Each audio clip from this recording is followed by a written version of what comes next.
Good day and welcome to the Employee Engagement chapter.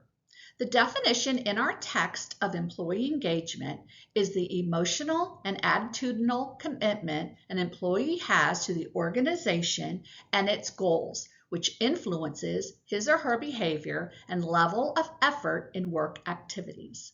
Employee engagement, simplified, is the attitude and behaviors at work. In our text, you will find the employee turnover rates by industry and the employee engagement by occupation. Please spend some time studying those. There are 4 types of engaged employees. A highly engaged employee feels a strong personal alignment to the organization. Because of this emotional connection, their behavior includes an active pursuit of opportunities to improve the organization. A moderately engaged employee possesses a positive attitude toward their work, but they are not fully invested in terms of commitment. A passively engaged employee comes to work and goes through the motions without any particular interest in their work. They do not create a positive environment. An actively disengaged employee feels disconnected from their jobs. They are unsatisfied at work and have a poor attitude, which spreads through the organization and can negatively affect others at work. How can we improve employee engagement? Well, the first step is to measure it, and employee surveys are our first step.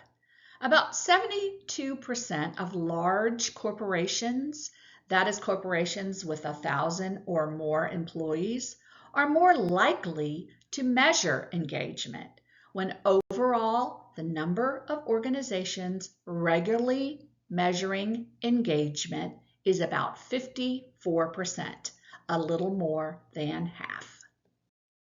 With employee surveys, the employees are indicating how engaged they perceive themselves to be, while other types of data should be used to show how engaged they really are. The best employee surveys are given annually or even more frequently. The language is neutral or positive.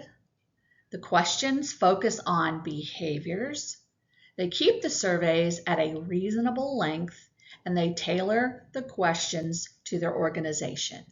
There are metrics and researched surveys available that organizations can use, and our text lists several options. Our text also includes a figure for factors that drive engagement.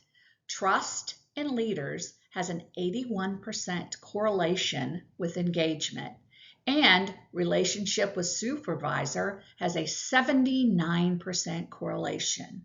As future business leaders, you must realize how important the role of supervisor is to engagement. How can HR improve employee engagement? Well, the text lists 4 areas which include job design, that's variety, autonomy, and feedback, recruitment and selection, which means targeting those applicants who are likely to view the organization as interesting or engaging, training and development, that is providing effective onboarding as well as regular opportunities to enhance their skills, and finally, compensation planning and performance management. That's where we reward our high performers and we disincentivize our lower performers. Some action items to create a culture of engagement are: encourage work-life balance. That's eliminating the expectation of working long hours, even for exempt employees. Enhance career development opportunities. That's when we talk to our employees about their career development and we give them feedback. and also create an inclusive environment. Have a zero tolerance for discrimination and provide inclusive training for all employees. We talked earlier about onboarding. Remember, onboarding is different than orientation. Orientation is introducing new hires to their job, their coworkers, responsibilities, and workplace policies. Onboarding is a series of events, including orientation, which helps the employee be successful and engaged. There is a list of suggested onboarding activities in our text. Thank you for joining me today with this review of the employee engagement chapter. Have a wonderful day.